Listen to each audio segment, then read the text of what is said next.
अच्छा क्वेश्चन है zigzag conversion. यहाँ स्ट्रिंग दिया है जिससे माई पेपल इज़ हायरिंग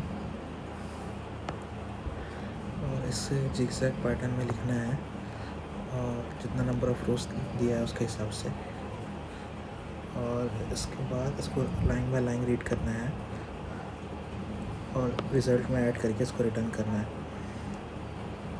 जैसे यहाँ पे है PayPal is hiring nums of 3, तो ये एग्जांपल है। इसको 3 रो में जिगजैग पैटर्न में लिखे हैं, फिर रिज़ल्ट में इसको लाइन बाय लाइन ऐड किए हैं और रिटर्न किए हैं। यहाँ पर PAHN है तो PAHN यहाँ आ गया, फिर APLSICG है, APLSICG आ गया, फिर YIR आ गया। तो ओके, तो यहाँ पे एक स्ट्रिंग हमें दिया है पेपल इज़ हायरिंग, रोज 4 है, रिज़ल्ट इसका यहाँ पे है। तो इसको सॉल्व करने के लिए एडजेसेंसी मैट्रिक्स हमें लेना होगा लेंथ 4 का, 1 2 3 4, और इसमें रो वाइज डेटा स्टोर होगा। पहले इंक्रीमेंटिंग ऑर्डर में स्टोर होगा, फिर डिक्रीमेंटिंग रोज में स्टोर होगा, और फिर लास्ट में हमें सिर्फ रो वाइज जाके प्रिंट आउट रिजल्ट में ऐड करके प्रिंट करना होगा। तो पहले P का यहाँ ऐड हो जाएगा, A यहाँ ऐड होगा, फिर Y यहाँ ऐड होगा, फिर P यहाँ ऐड होगा, फिर अब डिक्रीज़ करेगा तो D का वैल्यू -1 होगा, A यहाँ पे होगा, L यहाँ होगा, फिर I यहाँ पे होगा,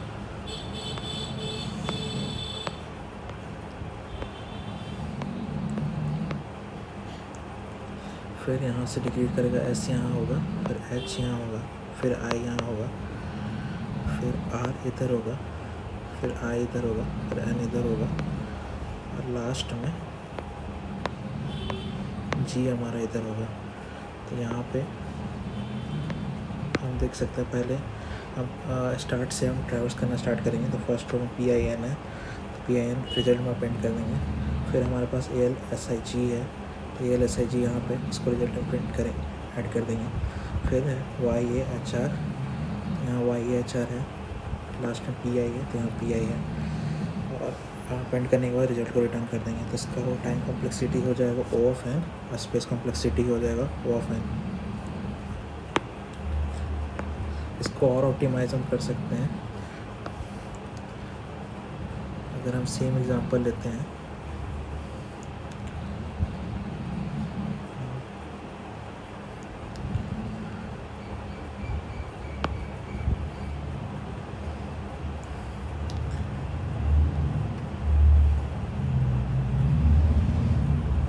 अगर यहाँ पेस्ट करते हैं वैल्यू को तो इसको प्रिंट आउट करते हैं। पहले जैसे लिखा है इससे यहाँ हो जाएगा PAY, क्वेश्चन में कैसे लिखा है PAY, फिर AL लिखा है, एक सेकेंड 4 का PAYP होगा, PAYP है, फिर AL लिखा है, फिर ISHI लिखा है, ISHI, फिर RIGN करके है, यहाँ हो जाएगा RIGN है, यहाँ हो जाएगा G, फिर हो जाएगा N, PayPal is hiring.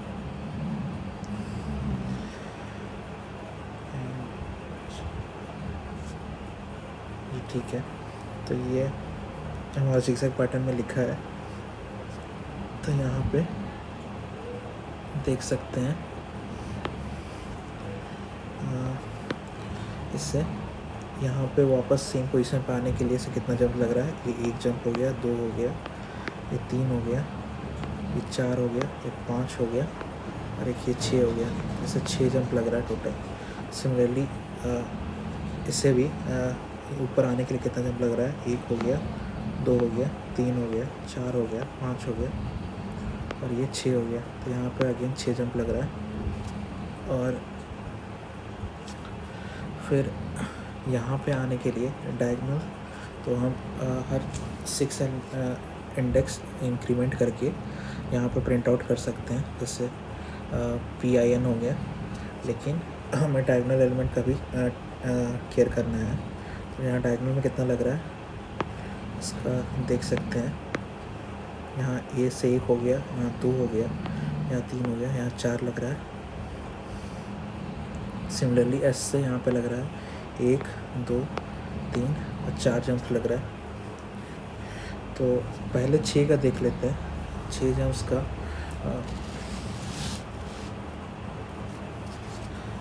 6 jump कहाँ से आ रहा है, इसका वैल्यू आ रहा है 2 इंटू नम्स रो जितना है 4 - 1। तो यहाँ पे हो जाएगा 4 1 3 3 2 6। यहाँ से 6 वैल्यू आ रहा है तो इसका सॉर्टेड आउट है, हम यहाँ प्रिंट आउट कर सकते हैं।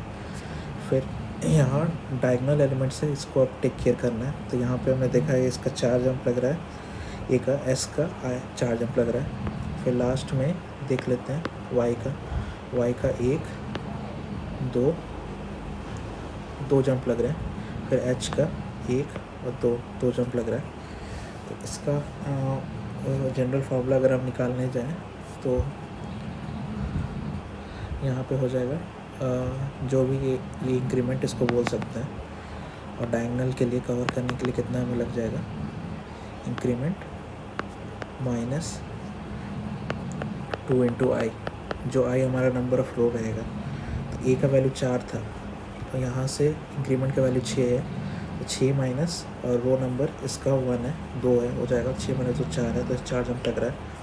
फिर वाई का वैल्यू 2 था, इंक्रीमेंट यहाँ 6 हो जाएगा, यहाँ 2 पुट करें तो 4 हो जाएगा। तो डायगोनल यहाँ पे 6 माइनस 4, तो यहाँ 2 आ रहा है, तो ये 2 जंप कर रहा है। तो सिमिलरली हम कोड में ऐसे ही लिख सकते हैं, रो वाइज ट्रैवर्स करेंगे, उसके बाद पहला कैरेक्टर अपेंड करेंगे ये फॉर्मूला निकाल के। फिर उसके बाद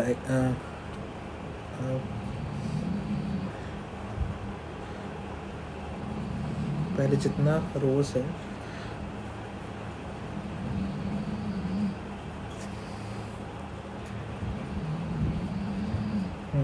पहले 0th रो है और लास्ट रो है। 0th रो में पहले PIN हम प्रिंट आउट करा लेंगे। फिर अगर ये 0 लास्ट रो रही है तो हम रो बिटवीन है, उसके बाद फिर ये फॉर्मूला यूज़ करेंगे और फिर उससे ये प्रिंट आउट कराएंगे मिडिल एलिमेंट्स को। उसके बाद फिर नेक्स्ट प्रोसीड करेंगे। तो यहाँ अगर हम ड्राई रन करते हैं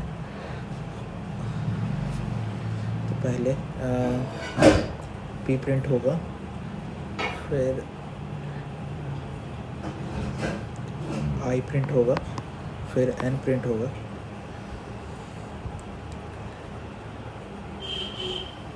फिर अगर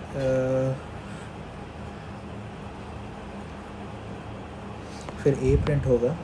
उसके बाद हम डायगोनल एलिमेंट निकालेंगे क्योंकि हम मिडिल रोज में हैं, तो यहाँ पे फिर L प्रिंट होगा, फिर S होगा, फिर I प्रिंट होगा, फिर J प्रिंट होगा। सिमिलरली फिर हम Y को सबसे पहले प्रिंट करेंगे, उसके बाद ये मिडिल रोज में आता है, फिर उसके बाद Y A H R print हो जाएगा। फिर लास्ट रो है तो इसमें नॉर्मल हम 6 इंक्रीमेंट से प्रिंट आउट कर सकते हैं। तो पहले प्रिंट होगा, फिर I प्रिंट होगा, और यही हमारा आंसर हो जाएगा। इसका कोड देख लेते हैं। पहले यहाँ पे चेक करना पड़ेगा f रोज इक्वल टू 1 रहेगा, तो जो स्ट्रिंग है वो सही रिटर्न हो जाएगा। तो रिटर्न एस इधर होगा। फिर एक स्ट्रिंग बिल्डर लेंगे रिजल्ट का, equal to new string builder होगा।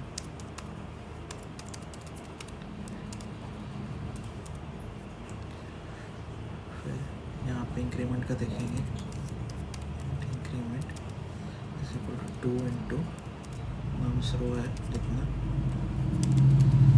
-1 इधर होगा। फिर अब बस रो वाइज प्रिंट आउट करना है, वो and I is equal to 0, I less than rows I plus plus, फिर J लूप चलेगा जो कि I से रहेगा, और J is equal to I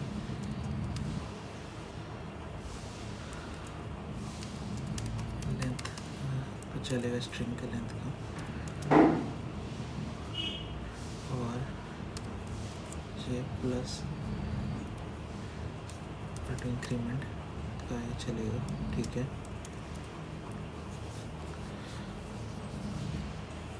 फिर यहाँ पे इस डॉट का पेंट कर देंगे हम जेथ को, जो कि साइकिल का 6 वाला जो वैल्यू निकाला था नंबर 4 के लिए, तो उसको रिप्रेजेंट करेगा। फिर डायगोनल एलिमेंट्स को देखना पड़ेगा,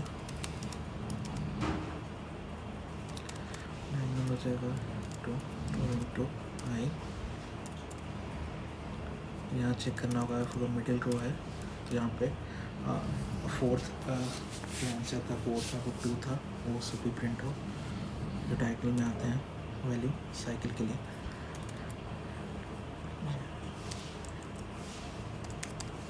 तो ये अगर फर्स्ट रो होता है या लास्ट रो होता है,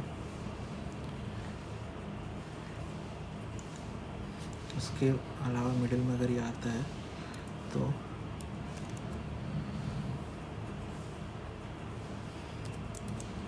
यहाँ चेक करेंगे जो diagonal less than dot length है, फिजिबल है या नहीं डायगोनल नंबर। यहाँ पे रिजल्ट डॉट अपेंड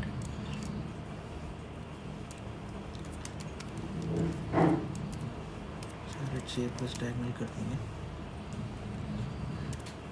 और फिर यहाँ पे लास्ट में रिटर्न कर देंगे रिजल्ट डॉट टू स्ट्रिंग।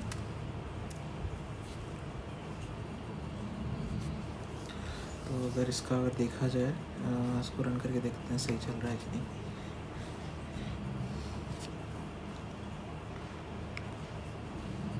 यहाँ पे ओके पैरेंथेसिस नहीं है, तो यहाँ पे इसको ऐड करना पड़ेगा।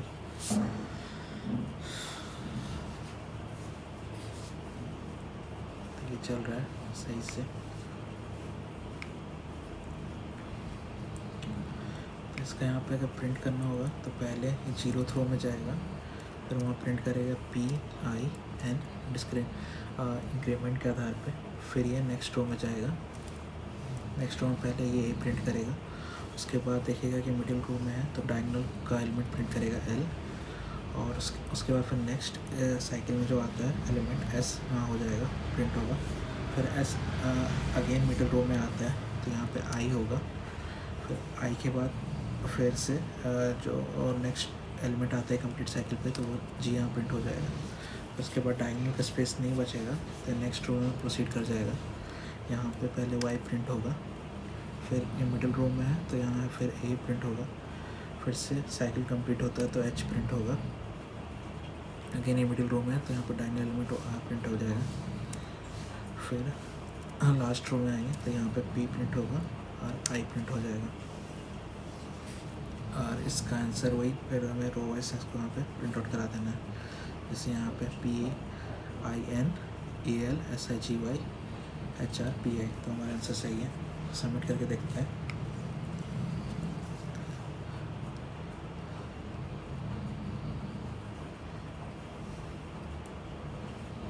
तो ये सबमिट हो रहा है कोड। तो इसका टाइम कॉम्प्लेक्सिटी देख सकते हैं, स्ट्रिंग को ट्रैवर्स कर रहा है और लिमिटेड नंबर ऑफ रोज के लिए, तो उसका O of n time complexity रहेगा।